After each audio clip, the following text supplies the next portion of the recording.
কত টাকার মালিক নামের আগে দিয়া হাজি, অথচ বাড়ির পাশের মানুষটা না খাইয়া ঘুমায়।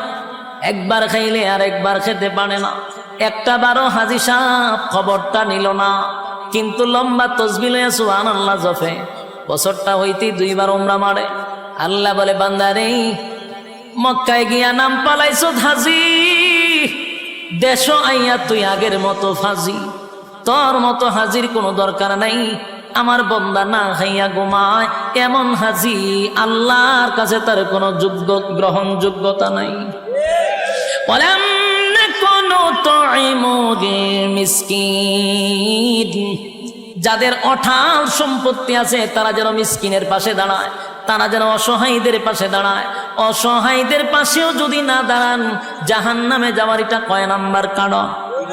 আরো জোরে সবাই মিলে 2 নাম্বার কারণ। জাহান্নামীরা জাহান্নামে কেন গেছে এই ব্যাপারেও বক্তব্য আছে। জাহান্নামীদের বক্তব্য, তারা বলবে যে আমরা 4টা কারণে আসছি। বলুন কয়টা কারণে? এই 4টা কারণ আপনাদের সামনে আমি বলবো। এখনো যদি বইলা লাই তো আর শেষ হই, ঠিক না? এই জন্য 4টা অপশন আমি রাখছি। আপনাদেরকে 4টা কর্মসূচি দিয়ে বিদায় করে দিবেন ইনশাআল্লাহ। তবে এই জায়গা পর্যন্ত যাওয়ার আগে কিছু কন্ডিশন আছে। কন্ডিশনগুলো আমাদের একটু বুঝতে হবে। প্রথম নম্বর প্রশ্ন হইল, জাহান্নামে কেউ যেতে চায় না। একজন বেনামাজি যে 1 ওয়াক্ত নামাজ পড়ে না, বছরে 2 বার নামাজ পড়ে, ওই 2 ঈদে, এছাড়া তারা মসজিদও দেখা যায় না, ঈদগাহও দেখা যায় না, কোথাও পাওয়া যায় না। এটা হলো বসিরা নামাজি। আর একটা নামাজি আছে শবে বরাত, শবে কদর, শবে মেরাজ। এই সময় দেখবেন মসজিদও জাগা লয় না, খুব ঠেল্লা টুল্লা মসজিদে ঢুকতে হয়। কারণ ওই যে সিজন না, এখন মুসল্লি ঢুকছে শবে বরাতের রাত্রিতে, শবে কদরের রাত্রিতে। আমার বাসা বুঝুননি তো বুঝলে হানা কই, এটা কি বাস্তব কইতেছি না অবাস্তব? শবে বরাত, শবে কদর, শবে মেরাজও যেই পরিমাণ মুসল্লি দেখা যায়, এই মুসল্লি কি রাত কুলা সারা দেখা যায় নি? মসজিদে লোক নাই। ইটারে কয় সিজন না মুসল্লি। আর একটা মুসল্লি আছে সপ্তাহে 1 দিন, জুমার দিন, এদিন দেখবেন আবার মসজিদে জাগা হয় না। আমাদের দেশে কয়েক ক্যাটাগরির নামাজি আছে। এরকম একজন নামাজির একদিন 2টা জিজ্ঞাসলাম যে ভাই আপনারা তো 2 ঈদে দেখুন যায়, এ ছাড়া আপনারা আর পাওয়া যায় না, ঘটনা কি? এর আমি কইছিলাম নাকি জাহান্নামে যাইতে চান? না সব বনাস, জান্নাতে যাবো ওই যেত। আমি কইতে সারা বছর দিয়ে আপনারা পাওয়া যায় না, খুব ব্যস্ত থাকি, খাম কাজ থাকে, ব্যবসা বাণিজ্য করি, সবসময় কি আর সম্ভব? এই ব্যক্তিটার জিজ্ঞাসি, হ্যাঁ কিন্তু জাহান্নাম শূন্য লাভ মারছে, এ শরীরে বিজারা মারছে যে না আমি জান্নাতে যাইতাম। 1 ওয়াক্ত নামাজ নাই, তার দাবি কি? জান্নাত। একটু কথা কইলে আমি কথা বলার উৎসাহ পাবো। আমার কথা বুঝতেছেন? আপনারা যদি আমার সাথে হ্যাঁ না ঠিক বেঠিক এগুলা বলেন, তাহলে বলনেওয়ালার কথা বলার উৎসাহ বাড়ে। আর নাইলে কথা বলার উৎসাহ আগ্রহ এটা কমে যায়, কথা বলতে ভালো লাগে না। আপনারা আমার একটু বালা লাগাই দিতে হতো, কথাগুলি একটু মনোযোগ দেন। এই লোকটা বেনামাজি, কিন্তু তার টার্গেট হলো জান্নাতে যেতে চায়। একজন সুদখুররে যদি তাফা দেয়া ধরেন, বলে রে সারাটা জীবন খালি সুদ খাইতে আছো, জান্নাতে যাইতে না জাহান্নামে যাইতে না, দোয়া করেন আল্লাহ যেন জান্নাত দেয়। খায় কি? সুদ। ঘুষখুররেও যদি ধরেন যে ঘুষ খাইতে খাইতে ফেট দিয়ে একটা 3 হাত লম্বা করছস, কই যাইতে মরার পরে? দোয়া করেন জান্নাতে যাইতাম। হের দাবিও জান্নাত, ঠিক নেই? যত সুর বাটপার বদমাশ আছে, বেনামাজি, সুদকুর, ঘুষখুর, সব জোয়াকুর এক জায়গাতে একত্রিত করলে আর আন্দোলন করার প্রয়োজন যে আমরা জান্নাতে যাব, প্রয়োজন আন্দোলন করব। তখন আমি যদি প্রশ্ন করি, জান্নাত কি আমরা মামুর বাড়ি না শ্বশুর বাড়ি যেটা চাইলি পাওয়া যায়? এটা তো আবদারের জায়গা না, চাইলি পাওয়া যায় না, শর্ত আছে। বলুন কি আছে?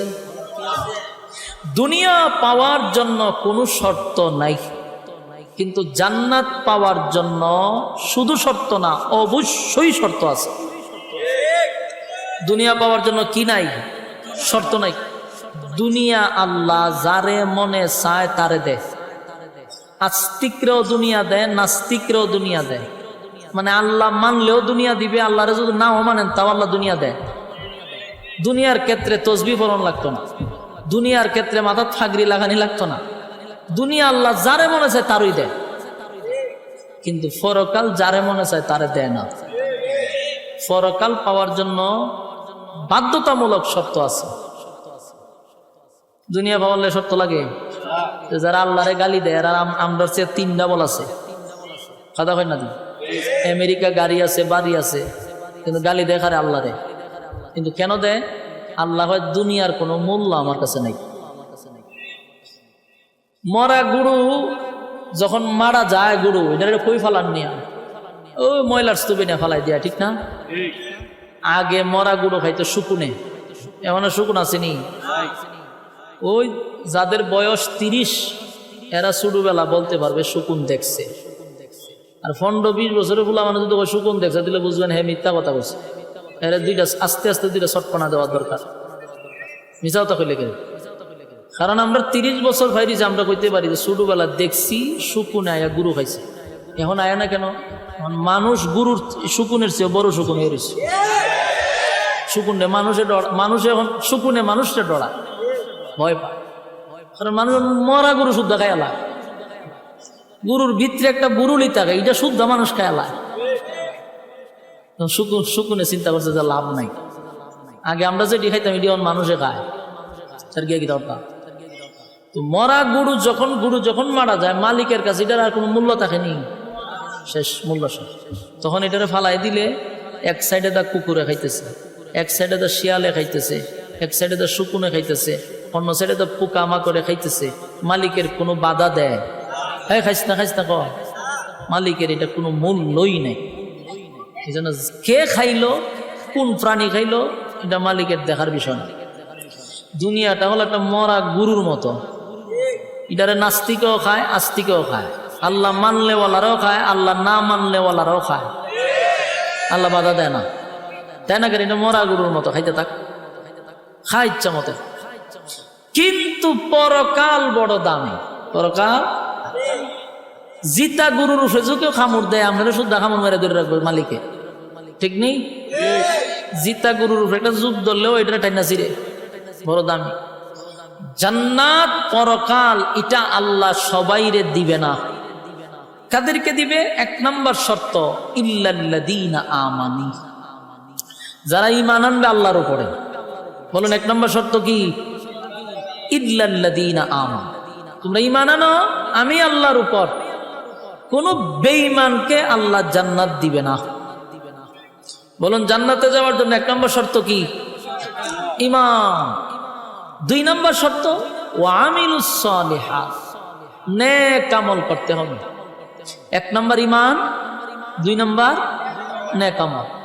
ঈমান আর আমল লইয়া যদি কবরে যান, গুনার কারণে আগুনে জ্বালাবে পোড়াবে ভিন্ন, কিন্তু একটা সময় উঠাইয়া আবার জান্নাত আল্লাহ ঢুকাবে। কেন? ওই যে জাররা পরিমাণ ঈমান আছে, এই জন্য ঢুকাইব আবার জান্নাতে। কিন্তু ঈমান যদি না থাকে অনন্তকালের জন্য জাহান্নামের আগুনে জ্বলতেই হবে, জান্নাতের গ্রাণ আর পাওয়া যাবে না। এই জন্য 1 নম্বর শর্ত হইল ঈমান। 1 নম্বর শর্ত কি? ঈমান আনতে। এখন আপনারা যারা এখানে বই নিছেন সবাই তো বসা, আওয়াজ যাদের কানে যাইতেছে সবাই বুঝু 1 নম্বর শর্ত যদি হয় ঈমান, তে আমরা সবাই ঈমান আনছি। এখানে যারা বসছে সবাই ঈমানদার না বেঈমান? সব ঈমানের দাবি লইয়া বসছে। আমরা তো আল্লাহ কইছে 1 নম্বর শর্ত ঈমান আনো, আমরা তো সবাই ঈমান আনছি। কিন্তু প্রশ্নটা হইল ঈমান আনার পরেও আল্লাহ ঈমানদারকেই কেন ওয়াজ করে? আল্লাহ ঘুরাইয়া ঘুরাইয়া খালি ঈমানদারই বলে। জাহান্নাম থেকে বাঁচার জন্য ঈমানদার কি বলে? আল্লাহকে ভয় করার জন্য ঈমানদার কি বলে? ঈমান আনার কথা ঈমানদার কি বলে? অথচ বেঈমানকে আল্লাহ বলে না, ঈমানদাররে বলে। কিন্তু আমরা তো ঈমান আনছি, আনার পরেও কেন বলে ঈমান আনো? বোঝা গেল আমাদের ঈমানের মধ্যে বেজাল আছে। বেজাল না থাকলে আমরা কই কেন? ইয়া আইয়ুহাল্লাযীনা আমানু কু আনফুসাকুম ওয়া আহলিকুম নারা। এখানে আল্লাহ কয়, হে ঈমানদারেরা, জাহান্নামের আগুন থেকে বাঁচো এবং তোমার পরিবার আহালকেও বাঁচাও। কেন কোনো বেঈমানরে কইছে না ঈমানদাররে কইছে? ঈমান তো আমরা ঈমান আনছি, জাহান্নাম থেকে বাঁচার কথা কয় কেন? বোঝা গেল বেজাল আছে। ইয়া আইয়ুহাল্লাযীনা আমানুত্তাকুল্লাহা হাক্কা তুকাতিহ, হে ঈমানদারেরা, আমি আল্লাহকে ভয় করো, ভয় করার মতো। এই কেন ঈমানদারই কয় কথা এখন ঠিক?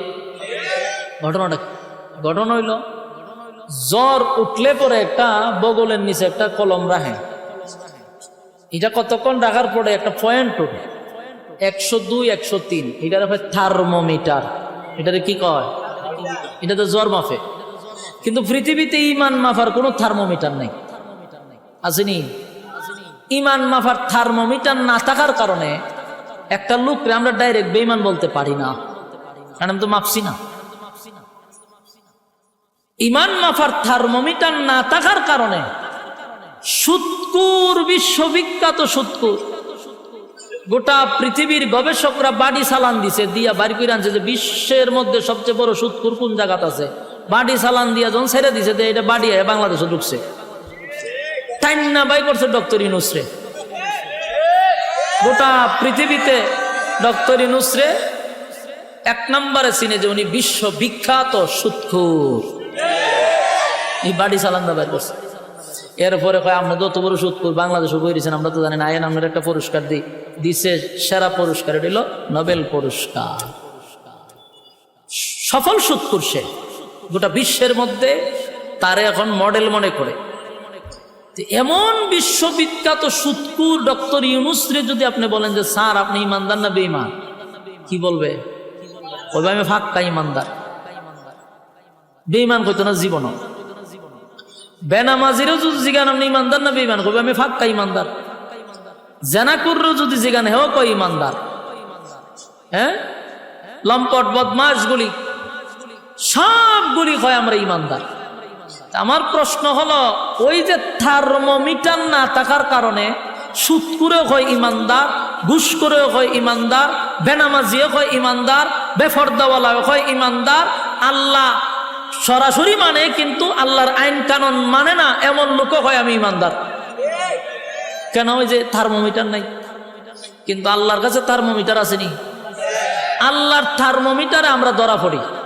ধরা পড়ার কারণে আল্লাহ বারবার ইঙ্গিত দেয়া হয় ইমানদারের দলগল ইমানান।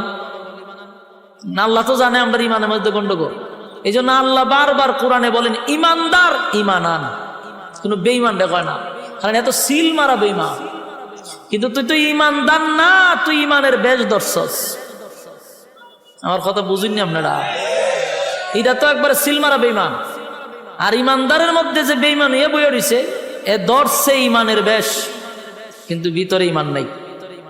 এটা তো মানুষের থার্মোমিটার দিয়ে বাইর করতে না। এই জন্য আল্লাহ বারবার কোরআনে বলতেছে হে ইমানদার ইমানান, হে ইমানদার ইমানান। কারণ ইমানদারকে বলার উদ্দেশ্য হলো ভিতরে গন্ডগোল আছে, পরিপূর্ণভাবে ইমান আনতে হবে।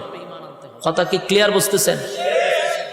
ইমান আর আমল লইয়া যদি আপনি কবরে যাইতে পারেন, আল্লাহ বলেন যদি গুনাহ হয় এর বিনিময়ে জাহান্নামে যাইতে হবে, ফিডা একটা খাইতে দিব, জনমের মাইটটার খাওয়ার পরে থুইলা আবার জান্নাতে ঢোকাবে। ওই যে ইমানের গুণে। হাসরের মাঠে দল হইব দুইটা, একটা ডানপন্থী একটা বামপন্থী। দুনিয়াতে ডানপন্থী বামপন্থী আসেনি? আছে আছে। জান্নাতে এই হাসরের মাঠে 2 দল, একটা ডানপন্থী একটা বামপন্থী। ডানপন্থী যারা ইল্লা আসহাবাল ইয়ামিন, আসহাবে ইয়ামিনদেরকে আল্লাহ ডান হাতে আমল নামা দিয়া বিনা হিসাবে জান্নাত দিব। বিনা হিসাব, হিসাব নিবে না। প্রশ্ন হলে হিসাব নিবে না কেন? কারণ আল্লাহ যাদেরকে জান্নাত দিবে এদের কারো কাছ থেকে হিসাব নিবে না। কারণ হিসাব নিতে গেলে ধরা পড়ে যাবে, হিসাব নিতে গেলে ধরা পড়ে যাবে। এই জন্য যাদেরকে আল্লাহ জান্নাত দিবে এটা বিনা হিসাবে দিবে। তো যারা ডান হাতে আমল নামা পাবে এদের তো খুশির কোনো অভাব নাই, আনন্দের সুরেরা লাফাইতে থাকবে। ডান হাতে আমল নামা পাইছে, এত খুশি, খালি লাফায় খালি লাফায়। ইল্লা আসহাবাল ইয়ামিন, যারা ডানপন্থীদের আমল দিবে ডান হাত, খুশিতে লাফাইব। আল্লাহ জিগে লাফাস আনন্দে লাফাই। আল্লাহ বলেন জান্নাতের ভিতরে অসংখ্য অগণিত নিয়ামত রাখছে। এই ডুববার আগে দিন আসস ভিতরে তখন গেছো তুই শোন, জান্নাতে ঢোকার আগেই তোদেরকে কিছু স্পেশাল নিয়ামত দিব, যেই নিয়ামত দুনিয়াতে কেউ চাইলে আল্লাহ দিবে না। আমার কথা কি বিরক্ত হইতেছে? যদি ভূমিকা না বুঝেন তো সামনের ওয়াজ কেমনে বুঝবেন? আমি আপনার জায়গা পর্যন্ত নিতে গেলে আমার এই ভূমিকাটাকে বুঝতে হবে, এরপরে জায়গাত যাইতে হবে। ডাইরেক্ট জায়গাত যাবো কেমনে? ভূমিকা বুঝতে হবে, মনোযোগ দিয়ে শুনে। দুনিয়াতে এমন কিছু নিয়ামত আছে যা মানুষ চাইলে কোনো দিন আল্লাহ দিবে না, আর আমরা পাবো না।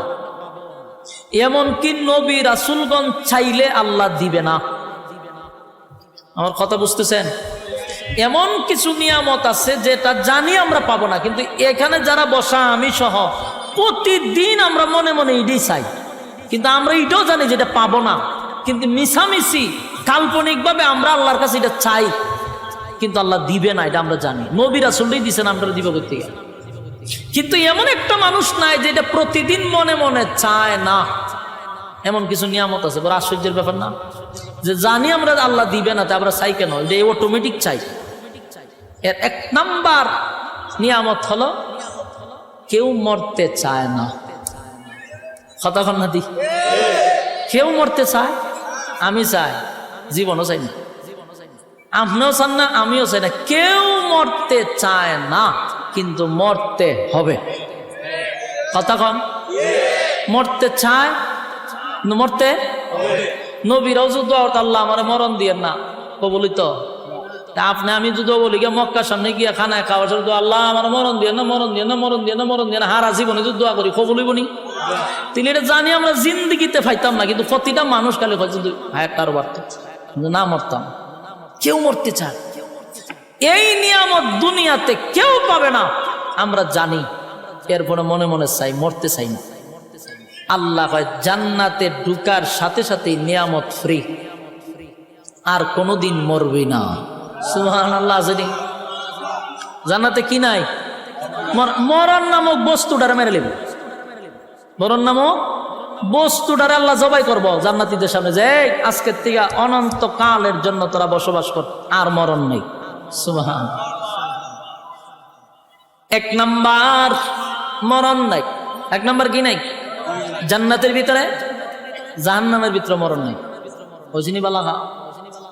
জাহান্নামের ভিতরেও মরণ নাই।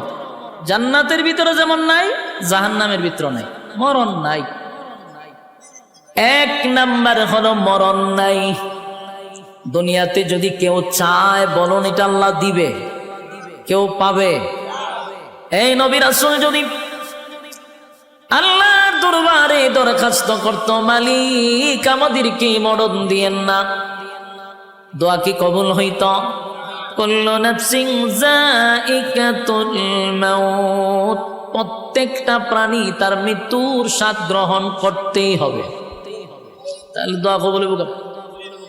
এক নাম্বার হলো মরণ নাই, মরণ নাই, মরণ নাই। দুনিয়াতে আমরা চাইবো কিন্তু পাবো না। দুনিয়া হলো আফসোসের জায়গা। দুনিয়া কিসের জায়গা? দুনিয়া আফসোসের জায়গা। দুনিয়া আফসোসের জায়গা। দুনিয়ায় মানুষ শুধু আফসোস করবে, জান্নাত আফসোসের জায়গা নয়। আল্লাহ বলেন এক নাম্বার হলো দুনিয়াতে কেউ মরতে চায় না রে, কিন্তু মরতে হবে, মরতে হবে। জান্নাতের ভিতরে ঢোকার সাথে সাথে আর কোনোদিন মরবি না। কয় নাম্বার? আতগণ্যেন যে কোনটা কোনটা আপনি চান, এটা যে ফাইতেন না, আতগণ্যেন। এক নাম্বার মরণ নাই। দুই নাম্বার হলো পৃথিবীর কোন মানুষ বৃদ্ধ হতে চায় না। ওমা আপনারা ঠিকই বোঝা যায় আপনারা সবাই বৃদ্ধ হইতে চান। আমি কই ওয়াজ করতাম, এটা কি গুরুস্থান? সেদ বেত নাই, ওই ভাবনার মানুষের মতো।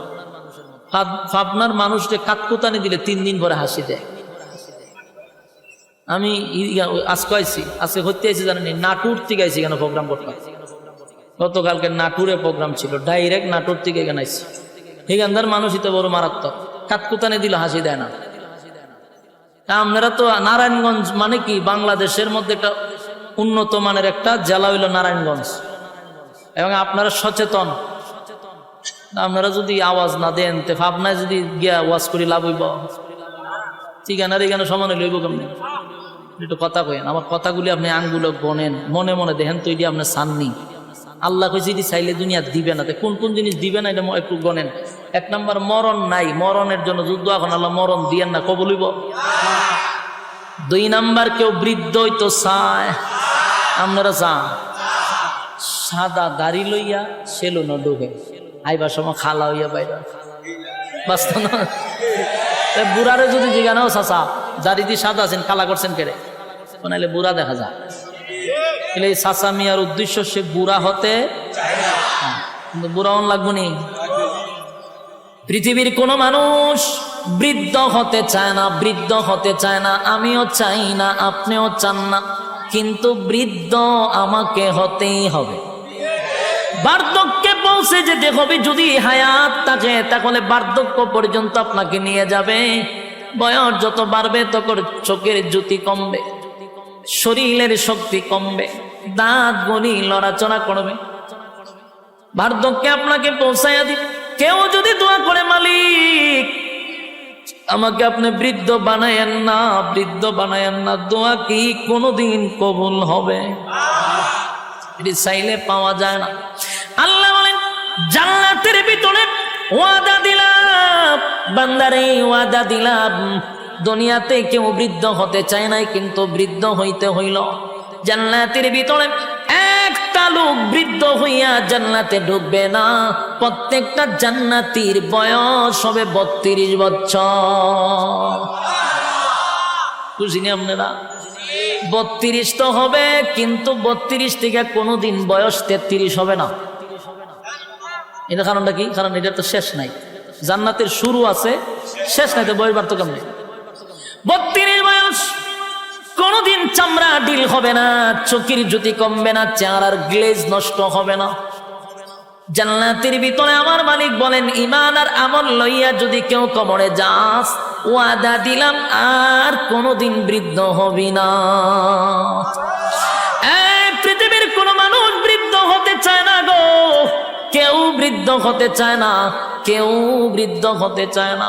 কিন্তু এই আশা তো দুনিয়ায় পূর্ণ হবে না।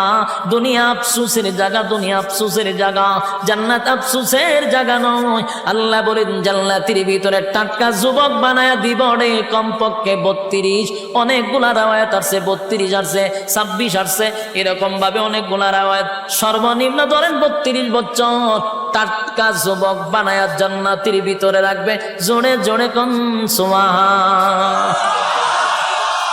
এই আফসোস আপনার ভিতরে আসেনি? কথা হয় না। কেউ বৃদ্ধ হতে চায় না, কিন্তু আফসোস দুনিয়ায় পড়া হবে না। দুনিয়া আফসোসের জায়গা। 3 নাম্বার হলো খাটো মানুষ যদি দোয়া করে, আল্লাহ আমার লম্বা বানায়া দেন, এটা কবুল হইব নি? খাটো মানুষ লম্বা হয় না, দোয়া করলেও কোনোদিন লম্বা হবে না। অনেকের বডি একটু ভালো চায়, সবাই ভালো একটা ফিগার চায়, ঠিক নেই? না আমার শরীর, আমি সুফাত বলে আমার অর্ধেক খালি থাকে, আল্লাহ জানে কেরে শুরুর থেকে। অনপুরে একজন মানুষ আমি যদি দিয়ে চাপি, একজন মানুষ বসতে পারবো। অথচ আমি বয়ান করি সিজনে না হয়, আমার তো সিজন আন সিজনে সারা বছরই বয়ান করার লাগে। ঘরে ধরেন না 300, 350, 400, 500 প্রোগ্রাম করণ যায়। 500 প্রোগ্রাম যদি করি, 500টা প্রোগ্রামের প্রধান বক্তা আমার থাকতে হয়। 3টা ডেলি করলে কোনো না কোনো একটা তো আমি প্রধান বক্তা আছি। আচ্ছা পঞ্চান প্রধান বক্তার যে একটা বয়স, একটা ফিগার থাকে, আমার কোনোটা আছে? আমি কোনো ক্যাটাগরিতে পড়ি না। আমার মাঝে মাঝে নিজেরই শরম লাগে, আমি একটা বক্তা, সাইজ মাইজ কিচ্ছু নাই, শুকনা তো শুকনা, ফাল্লাত মাপলে 60 কেজি হই না কোনো সময়। তা আমার কিন্তু মনে মনে একটা আফসোস আছে, আমার মনে মনে গীতা আছে। আপনি মাঝে মাঝে সাইজ একটু মোট হইলে ভালো আছে, এটা কিন্তু আমার মনে মনে একটা আফসোস। কিন্তু মাগার বয়স বাড়তেছে, আফসোস আর পুরা হয় না, এটা দিয়ে কমে, লক্ষণ খুব খারাপ। সবাই একটা ফিগার চায়, ভালো একটা বডি চায়, কথা ঠিক নেই? খাটো মানুষ কোনদিন লম্বা হয়? এবারে হ্যাংলা মানুষ এটাকে হঠাৎ করে জিম যে করে এক জাতীয় বডি আছে, ফিল্টার, বডি ফিল্টার হয়, এটা কি করা সম্ভব নেই? সবার বডি কি রকম হয়? কেউ দেখা যায় ফ্যাট, শরীর থেকে ফ্যাট লইয়া গেছে আরেক দিকে, কিরকম মানুষ আছে না? আফসোস আছে কিন্তু এটা পায় না। যেমন আমার আফসোস আমি ভাই কথা কেন না দিই। আবার আমার থেকে একটু মুড আছে, হের মনে মনে চিন্তা যে আমি একটু চিকন হইলে ভালো আছে। আমার অনেক বন্ধু বান্ধব আছে, আমি মনে হয় তোর বডিটা আমার হইলে সুপার হক আদায় হইলে তখন করে আমার তোর স্বাস্থ্যটা যদি আমারই তো, আমি যে কি দোয়া করলাম, আমার যে কি অশান্তি, আমি উঠতে পারি না, বসতে পারি না, দৌড়তে যাইতে পারি না। তখন দেখলাম আমার সব বোনা সে দিয়ে আরেক আফসোস, এ কয় কম তো আর আমি কই বাদ তো। মাগার আফসুস ঘুরাইয়া সব জায়গাতে আছে, কারণ দুনিয়াটাই হলো আফসুসের জায়গা। বাস্তব না বাস্তব? আল্লাহ বলেন দুনিয়ার মধ্যে যদি কেউ চায় খাটো মানুষ, আল্লাহ আমার লম্বা বানায়া দেন, কোনদিন দোয়া কবুল হবে না। খাটো মানুষ লম্বা হয় না, স্বাস্থ্যবান লম্বা স্লিম বডি চাইলেই পাওয়া যায় না। কিন্তু আল্লাহ বলেন ঈমান আর আমল লইয়া যদি কবরে আসস বান্দারে, ওয়াদা দিলাম প্রত্যেকটা জান্নাতীর বডি কমপক্ষে 60 হাত লম্বা হবে। কি বুঝে 60 হাত লম্বা? এই ব্যান্ডেলটা যতক্ষণ বড়, ততক্ষণ বড় যদি একটা মানুষ একটা খার হয়, বুকটা হতন বড়ইব। এই গান আমার ফ্যাট ম্যাট নাই, একদম ওই যে ফিট না বডি যেটা কয় ফিল্ডার, এরকম বডি অন্তত 60 হাত লম্বা। সুবহানাল্লাহ। এক মাপের, কেউ 1 ইঞ্চি বেশি চুড় এরকম না, 1 মিলের। বুঝি না আপনারা? কয় হাত? আদম নবীর মতো বডি। আদম আলাইহিস সালাতু ওয়াস সালাম 60 হাত লম্বা, জান্নাতীদের প্রত্যেকের বডি থাকবে 60 হাত লম্বা। তাহলে দুনিয়াতে আফসোস করলেন কোনদিন পোড়া হলো না। জান্নাতের ভিতরে আমার মালিক কিন্তু প্রত্যেকটা জান্নাতীর লম্বা প্রায় 60 হাত করে দিবে। সুবহানাল্লাহ। দেখুন তো মনে মনে চিন্তা করে এগুলো আপনি আমি আফসোস করি কিনা? অনেক সময় চিন্তা করি আর যদি 2 ইঞ্চি লাম বইতাম, হ্যাঁ এরকম অনেকে ভাবে না? অনেক সময় আমার বডিটা যদি আর একটু ফিটফাট হইতো, বড় সড়ো হইতো, আসেনি আফসোস? দুনিয়ায় কোনোদিন পোড়া হবে না, কোনোদিন পোড়া হবে না যদি সারাদিন দোয়া করেন আল্লাহ আমি 5 ফুট আমার 7 ফুট বানায়া দেন। এই দোয়া কি কোনোদিন কবুল হইব? আপনারা মাদ্রাসার মুহতামিমরা লইয়া যদি খানায় কাবার সামনে যান, বলে হুজুর আপনারা বাড়া করেন যে খালি দোয়া করবার লাগে, হুজুরে যদি খান দেয় আপনিও খান দেন, দোয়া কবুল হয়ে যাবো গা? কোনোদিন দোয়া কবুল হবে না। আফসোসের জায়গায় থেকে গেল দুনিয়া, আফসোসের জায়গা। জান্নাতের ভিতরে কমপক্ষে 60 হাত লম্বা। সুবহানাল্লাহ। কয়টা গেছে? এত কোন চিন্নি? 3টা গেল। 4 নাম্বার হলো কালো মানুষ কোনদিন সুন্দর হয় না। কথা হয় না? কালো মানুষ সুন্দর হয়? কেউ যদি দর আল্লাহ আমি ঘুমাইছি খালো ইয়া সহায় লালটা যেন আমি দেখি আমি দল হয়ে গেছি, এই দোয়া কবুল বলি? কালো মানুষ কোনদিন সুন্দর হয় না। কালো তো কালো, যদি দোয়া কইরা সুন্দর হইতো রে তাহলে হাফসি বেলাল আগেই সুন্দর হয়ে যেত। কালো মানুষ কোনদিন সুন্দর হবে না। আল্লাহ বানাইছে আপনারা যেমন এমনই হবেন, কিন্তু কালো মানুষ যারা তারা সুন্দর দেখলে মনে মনে একটা আফসোস আছে। কপালের গরের কপাল, আমি এক কালার গরের খালা, এরকম অনেকে কয় না? আয়নার সামনে কতক্ষণ পরে পরে যায়, ডাইনের চুল বামে নেয়, বামের চুল ডাইনে নেয়, এটা কেড়ে করে সুন্দর দেখা যেত। হ্যাঁ কথা কই না দি? এই বুং বাং কেন করে? একবার পিছাতে চায় একবার সামনেতে চায়, আয়নার সামনে 1 লাখ লাখ কথা কয়, বুঝায় হের একটু সুন্দর লাগতো, উদ্দেশ্য একটাই সুন্দর লাগতো। কিন্তু তুই চেষ্টা করস, তুই কি খালা মানুষ সুন্দর হইবি নি? এখন বলে ইয়ে বাড়িছে, মেডিসিন বাড়িছে, বিভিন্ন জিনিস মুখো টোকোতে খালা মাইয়া গুলারে দলা বানায় বানায় বিয়া দিলাইতেছে। আমরা বাড়ির কাছে এক মাইয়ারে বিয়া দিছে, তা আমি ঘুমায় ঘুমায় আমি আলাপ করতে চাই কেমনে বিয়া দিল। হোমা এটা যে দলা হইছে কেমনে হইলো দলা? খালা মানুষ আবার দলা হয় কেন? হইটারে কিতা জানে মাখাইছে, 1 মাস ধরে মাখাইতেছে, মাখাই এটার দলা বানাইছে। আমি ঘটনা তো ঘটবো, কি ঘটবো? আমি কম আল্লাহর উপরে পণ্ডিতি করছে। আল্লাহ বানাইছে এটারে খালা, এটারে বানাইছে বন্দায় দলা। তাহলে এই দলা বেশি দিন নাই, নির্ঘাত দুর্ঘটনা ঘটবে। এটা কইতেছে কিন্তু আমার হোম মিনিস্টারের কাছে 6টা মাস গেছে না, আমার হোম মিনিস্টার কইতেছে আপনি কিন্তু আল্লাহর ওলি নাকি তা কেরে হঠাৎ করে আমার বুজুর্গিগিরি কিতা দেখলা কোন আপনি যে কইসলেন একবার হেতে দা আস্তা শরীর অবস্থা খারাপ হয়ে গেছে। কি হয়েছে? হসপিটাল আছে, আস্তা মুখ ফুললা ফসা ধরে লেছে, পরে দিয়া ডাক্তারের রিপোর্ট দিছে স্কিন ক্যান্সার। এটারে কি কয়? Skin cancer.